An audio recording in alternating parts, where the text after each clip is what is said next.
नाही देहिया में हीरा मोती झरल, तब लफुअन बा पीछे बड़े पड़ल, अपना दिलावा में चादर बिछावे दे बुका।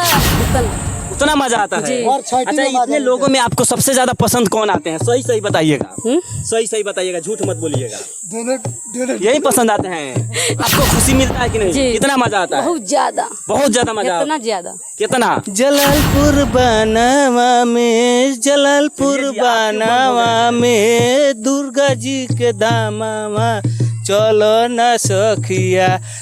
नमस्कार, अभी हम गोपालगंज के कुचायू कोट में है और हमारे साथ में जो आप ये कॉमेडी किंग के लोग को देख रहे हैं, ये लोग कॉमेडी बनाते हैं और आज कॉमेडी वीडियो बनाकर ये लोग सोशल मीडिया पे पूरे धमाल मचाए हुए हैं।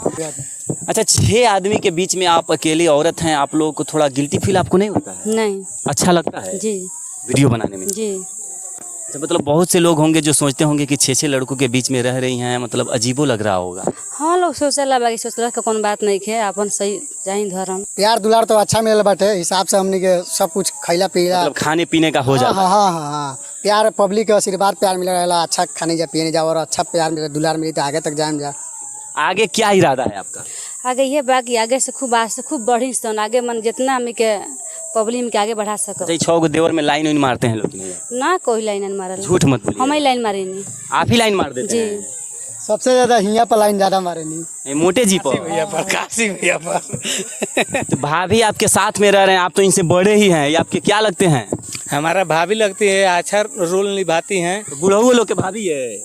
अरे हमारे से उम्र में ज्यादा हैं भाभी। भाभी जी उम्र में ज्यादा हैं? ये कहाँ ज्यादा लगते हैं जी आप? कितने साल के हैं आप? कमे एज बाटे। कितना साल है आपका एज? 28 साल आधार कार्ड। अच्छा, आपके जो हस्बैंड साहब है वो आपका वीडियो देखते हैं? जी। क्या कहते हैं? कहीं नहीं अच्छा लगा तो बनाओ। नहीं कहते हैं कि आप अलग जगह जा रही हैं, लोगों के साथ रह रहे हैं, गलत संबंध, ऐसे डांट उठ नहीं ना? सब कोई रहला, मैंने पूरा फैमिली रहेला घर के, बात ना अकेला वीडियो कहीं बनाओ तो नहीं, सब कुछ साथ में वीडियो बनेला। कहाँ आपके हस्बैंड साहब अभी नहीं ना है? ना। तो वो नहीं सोच रहे होंगे कि हमारी बीबी कहीं और गई है, कहीं गुल नहीं ना कुछ खिला रही है? नहीं ऐसा बात। विश्वास रहता है जी। कितने बच्चे हैं आपके? 4। अरे 4 गो बच्चा हो के तब आप सोशल मीडिया पर गर्दा उड़ाओ? जी। का ऐसे पहले कुंवार में बनाओ तो नहीं? कुआं में तो मोबाइल देखे के मिलबे ना कोई, तब वीडियो कहाँ से मतलब जब शादी हो गई ओकरा बाद ही सब स्टार्ट करी? जी। और बच्चा हो गया के बाद भी फ्रेश हो गई कि अब तक कोनो दिक्कत हाँ, नहीं? दिक्कत नहीं, बना रील। क्या करना है आगे? अब आगे ये कहना कि आगे हम वीडियो बनाए, आगे खूब बढ़ी, आगे मैंने फेमस हो जाए, जितना आगे हम बढ़ सकते नहीं। कितना बढ़े के इरादा बा? बहुत ज्यादा, जितना बढ़ सके। कितना मतलब ज्यादा? जितना पब्लिक चाहो पा दे तहाँ चाहो सकते नहीं। आसमान में उड़े के इरादा नहीं है ना?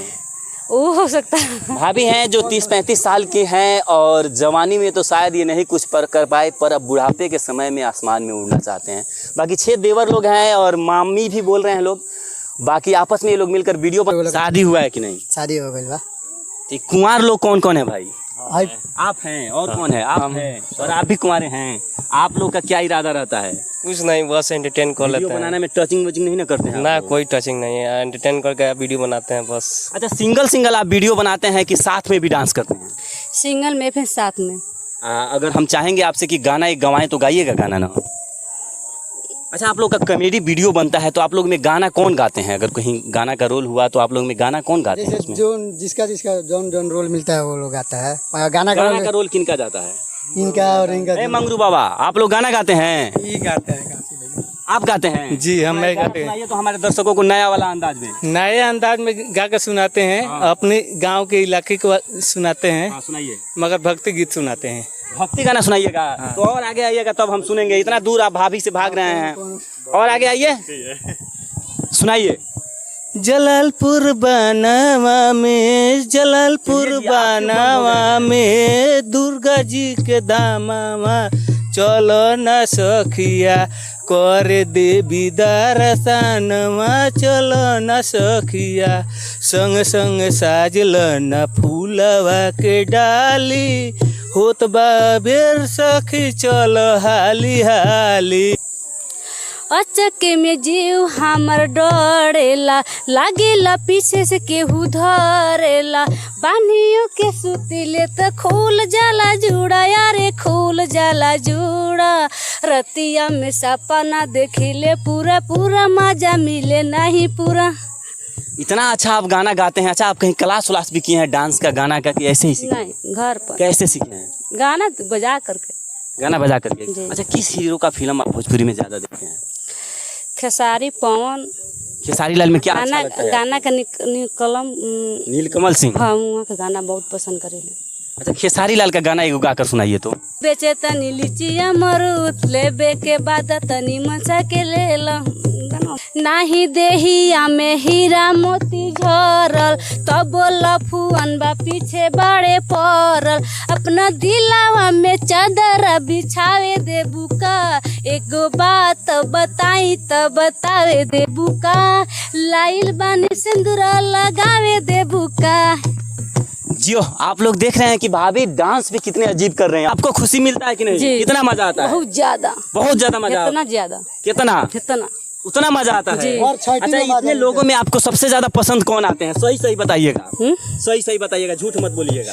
दोनों यही पसंद आते हैं? अच्छा, क्या बात है, कुछ गलत कनेक्शन नहीं, मैं शादीशुदा अच्छा, ये शादीशुदा है इसलिए। इसलिए। देखिए कितने चालाक हैं भाई लोग, ये कि शादीशुदा लोग को पसंद करती है। मालिक है इसलिए पसंद है। हम लोग क्या चैनल यही है। अच्छा, इसलिए इनको पसंद कर रहे हैं। मालिक को पसंद कीजिएगा, काम करने वाले को पसंद नहीं कीजिएगा। ना सब कोई तो कुंवारा लोग के ना एक पसंद नंबर, करेगा दो चाहिए। Number, 3 number, 4 number. हम 4 नंबर में गईनी। पहले और मतलब है हम 4 नंबर में गईनी। सबसे आगे ये रह सकता नहीं, आई रह रे आई सबसे आगे हुए कहाँ हैं? जी। तो रउरा ज्यादा लगैले बानी। हाँ। पलिया अबीर लगैले बानी। हाँ हाँ, सबको गोड़ में, पूरा गाले में। अच्छा, तो रंग वंग सब लगवा लेते नहीं? जी। अच्छा, और ही कुछ हिसाब किताब होला कि ना ना? सही बा। सब अच्छा लागेला? अच्छा लागेला कि नहीं? जी, पर गाल छुआइल बा। गाल छुआइल बा? जी। तो गाल छुआइल बा तो पति जी से मत कहें। अरे वीडियो में देख ले नहीं की मुँह के देख ले बनी, का कहनी तो? कहीं कोनो बात नहीं के तो सही के छुए वाला चीज बा क्यों छुई? तो ये तो पति जी तो बगल में खड़ा बनी। रउरा पतिए जी बनी? ना, भाभी के साथ पति जी का रोल निभावे नहीं। पति के रोल निभावनी जी। तो रउरा तो केंगन लोग कहेला हमनी के देहाती भाषा में लंगूर के हाथ में अंगूर। कहते हैं। केंगन वे खिसा ना होला, लोग नानू कहेला कि अंगूर के हाथ में लंगूर। जी। मगर हई ढोलक वाला सबसे ज्यादा लाइन मारता है भाभी को। हाँ, काहे ना मारते जी, हमारे पीछे पड़ा है। मैसेज करें, दिन में कॉल करें नहीं। हैं? रात भर मैसेज है, दिन भर को? जी। ये बड़ा खराब काम है। ऐसा का बात नहीं क्या।